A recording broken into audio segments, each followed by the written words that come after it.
Շնորհակալ եմ հետաքրքիր զրույցի համար, անկեղծ պատասխանեցիք իմ հարցերին եւ մի քանի բլիթ հարցեր ունեմ, կխնդրեմ ավելի արագ պատասխանել։ Շատ լավ։ Առավոտյան սուրճ շաքարով, թե կյանքը առանց սուրճի։ Կյանքը սուրճ առանց շաքարի։ Զարթուցիչ ընկեր, թե թշնամի։ Ոյ թշնամի։ Վերջին անգամ երբ եք ասել, «Էս հաստատ չեմ անի այլևս»։ Չեմ հիշում։ Կա նման բան, որ որոշել եք չանեք, բայց անում եք։ Չեմ հիշում։ Լավագույն արդարացումը, երբ որ ուշանում եք։ Ես երբեք չեմ ուշանում։ Սիրելի բառը, որ ամաչում եք օգտագործել։ Չեմ ամաչում օգտագործել։ Շրջապատում օգտագործում եք, չեք քաշվի, եթե ձեր ընկերական շրջապատը չի այդ բառը օգտագործել։ Չէ, եթե ընկերական շրջապատը չի, զուսպ եմ նման ջերմ բառերից։ Սելֆի, թե միշտ ասում եք ես բնական եմ։ Եվ երկուսն էլ ոչ մի խնդիր։ Երգ, երբ միշտ բարձր դնում եք եւ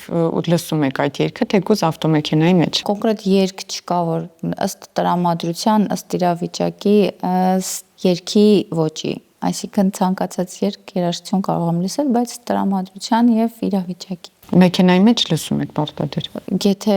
հեռախոսազանգերս թույլ են տալի, այո։ Եթե մի օր անհետանաք սոցիալական էջերից, ով կնկատի դրան մասին։ Այ դա չեմ կարող ասել։ Նպատակ ունեք անհետանալու։ Չէ, նպատակ չունեմ, երբեմն շատ ամառվա արձակուրդն ժամանակ ցանկություն եղել է пассивանալ ուղակի ինֆորմացիա, բայց չէ։ Որ սոցիալական էջից եք ամենաակտիվը օգտվում, օրինակ TikTok, Facebook, Telegram։ Օգտվում ասելով նկատենք, որ ես ակտիվ եմ։ Ակտիվ եք եւ նաեւ կարդում եք։ Վերջի շրջանում բոլոր։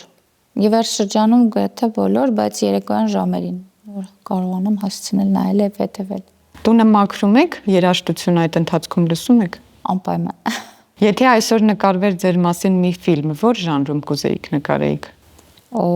Դժվար է։ Չգիտեմ, պետք է ինձ բնորոշ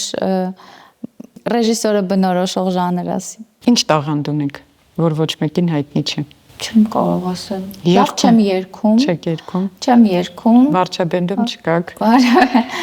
Կամ բայց չեմ պարում, չէ, պարում եմ, չեմ երգում։ Չգիտեմ։ Կուզենայի երաժշտական, օրինակ, միշտ երազել եմ դաշնամուր նվագել, կուզեի սովորեմ, ուղղակի սովորեմ։ Վերջին բանը, որ Google եք արել։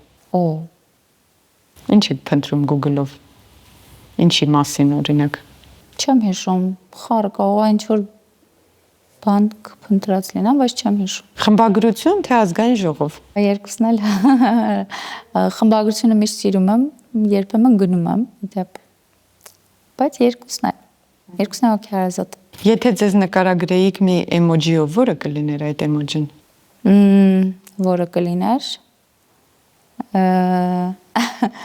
սմայլիկ սրտիկներով։ Ինչ հարցից եք միշտ փորձում փախչել հարցազրույցներում։ Կա մի հարց։ Չէ, հարցազրույցներում նման հարց չկա, բայց չեմ սիրում, երբ շատ անձնական են հարցեր տալ։ Տիկին Մանավազյան, շնորհակալ եմ մեր հարցերին պատասխանել, հուսով եմ անձնական հարցեր չհնչեցին այս ընթացքում։ Շնորհակալ եմ ես։ Արմլու լրատվականի հարգելի հետևորդներ, մենք դեռ կհանդիպենք։